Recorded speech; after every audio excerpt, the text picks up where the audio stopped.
Thank you, Mr Speaker, and I welcome the opportunity to speak in favour of the bill. Many of my party colleagues will be supporting the bill today. And I believe, Mr Speaker, I was getting a bit confused about what debate I was involved in, because I thought we were dealing directly with this particular bill. And I can't speak for the Health Minister, but I'm quite sure he very seldom gets a leg up from the DUP. But we'll see how that pans out for him in the coming weeks and months. And I would have to say, Mr Speaker, I want to keep this very compassionate, because we all have family members who have disabilities, who were born with those disabilities, and who lead very fulfilling lives and have enriched our family lives as well. But I do have to make comment on Ms Sheeran, because she said that human rights abuses have there's a shadow of shame hangs over our land. Well, I would welcome the opportunity to debate on some occasion with you about human rights abuses that have fallen as shame over this land in the past number of years.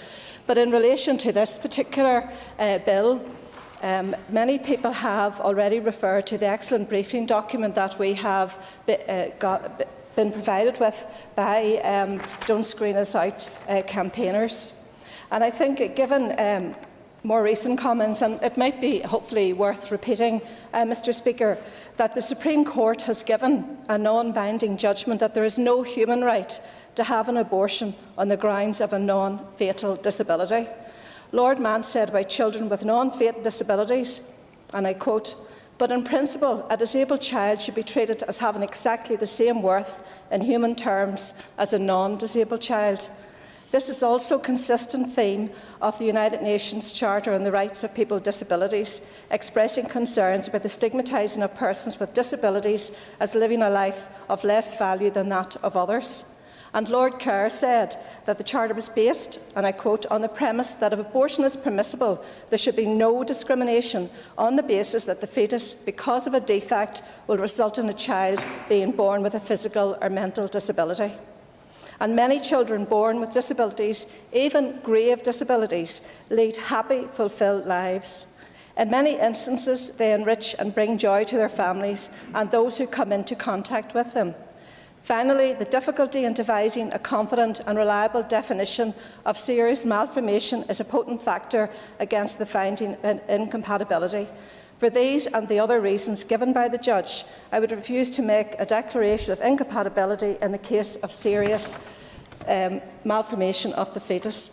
And Mr Speaker, many members in their contributions recognise the fact that we don't give enough support as a society, as government public bodies, to people with disabilities, to their families and to their carers.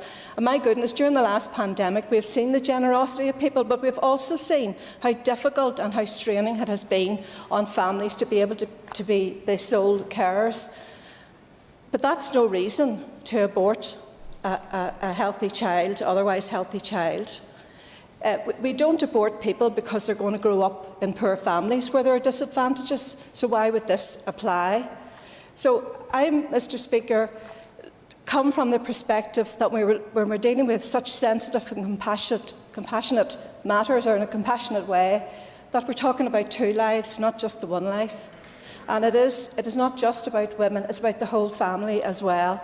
So I would hope that the message will go out from this chamber that we all across this chamber have recognised that we can and must do better in supporting people with disabilities, in supporting the women who have got that devastating prognosis or diagnosis in relation to their unborn child, and that we help them to support and care for that child throughout its life's journey.